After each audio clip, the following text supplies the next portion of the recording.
Defence Minister Rajnath Singh is presently in the UK on a 3-day visit, and that is when in London he made this speech and remarks, which are, of course, very clearly also quoting the facts that are coming out even from China with regard to India. Let's get a perspective on this and understand the context. Joining me, India Today's managing editor Gaurav Sawant in this live telecast this morning.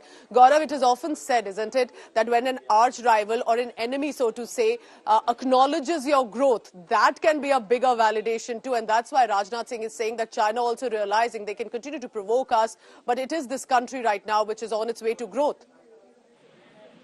That indeed is the case. Of course, China praising India will always be looked at with tremendous suspicion in India, given that India has realized that you don't go by what China says, but follow what China does on ground. There's a huge difference in what China may say and what China may actually do on ground. But Defence Minister Rajnath Singh in the United Kingdom, in London, has made a very significant statement that China, after Galwan, realized that India is no pushover and China cannot continue with its salami slicing of Indian territory. The fact remains that Galwan was an eye-opener for China. China thought it may intimidate India and continue to take more territory. But the manner in which, when those 20 brave soldiers of the Indian army made their supreme sacrifice of their lives, killing, according to Russian agency TASS, 44 Chinese soldiers, by some other intelligence accounts, more than 40 Chinese soldiers, China realized that India is not a pushover. The fact that China amassed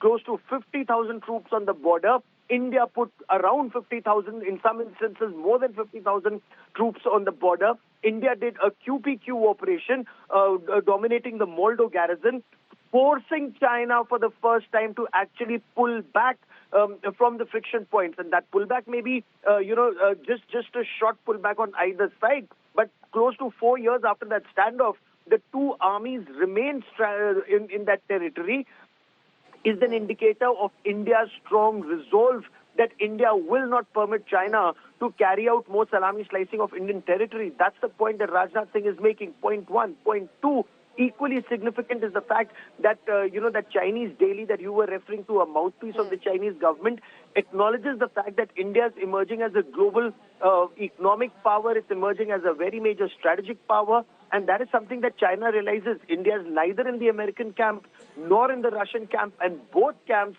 look up to India in instances for global stability. That is where India is playing a very critical role in the 21st century.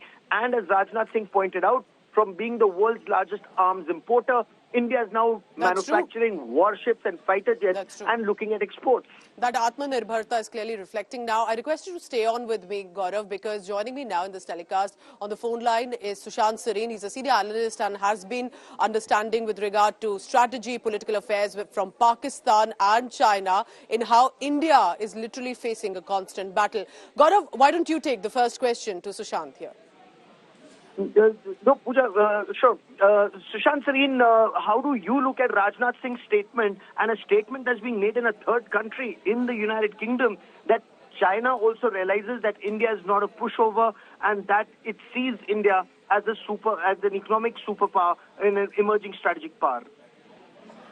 Gaurav, I think it is one thing to make these kind of statements at home when you are addressing a domestic audience, and it has certain political, benefits.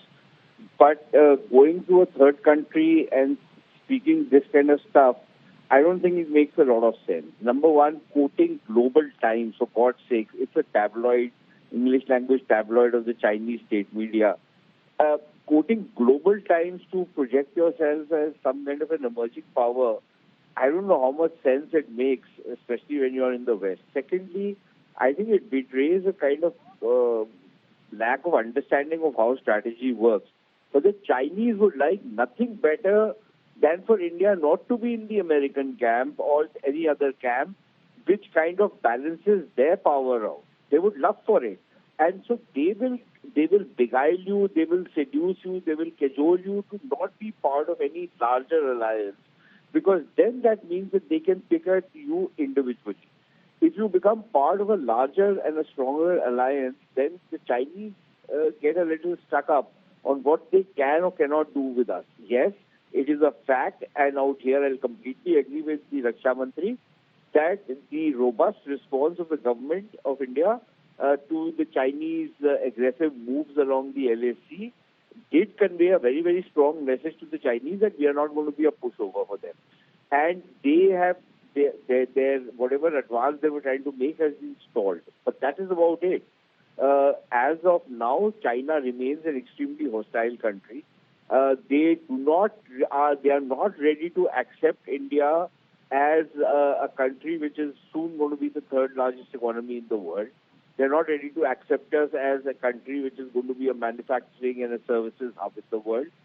They will do everything to sabotage it. They will do everything to counter us strategically by propping up smaller countries like Maldives, Pakistan, and whatever else they can find and throw at us. So they will continue to do all of that. So they are an inimical and hostile country, and that hasn't changed. So I think.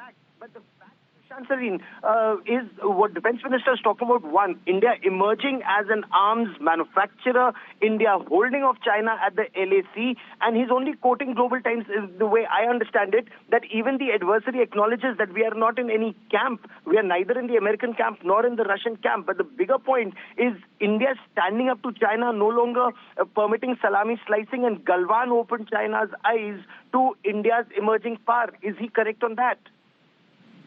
No, I don't think the Chinese are still ready to accept India as an emerging power. They're not ready to accept India as they would want to stall it. They would want to damage India every which way possible. They will say all the nice stuff that we want the peaceful coexistence and all that typical Chinese lingo which they use. But beyond that, their actions on the ground will remain inimical. Secondly, I think it's a very bad idea to quote Chinese media and find validation of your policies and your accomplishments from Chinese media. I don't think it's a very good policy. We should treat China with a lot of contempt, healthy contempt, because then that puts them in their place, which is exactly how they normally treat us. So I don't see any reason why we should give so much respect to the Chinese or the Pakistanis or anybody else who do not give us, reciprocate that respect to us. That's the second point I want to make. Third point I want to make is that, as far as the response is concerned, yes, that response has been there. But look, Gaurav, you know better than me that, we have a very long way to go before we become a major defense platforms manufacturer, right? Defense weapons manufacturer. We've embarked on that mission, but we have a long way to go before we can do stuff which we really need to be doing.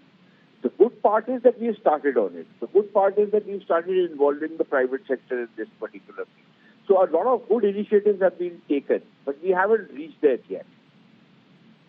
True, absolutely, Pooja. That remains a fact. In defense manufacturing, a lot more needs to be done. A lot more involvement of the private sector is required, especially in research and development, for India to be able to take it to the next level. But Rajnath Singh making a point about India's strong response at Galwan is something that the world acknowledges, Pooja.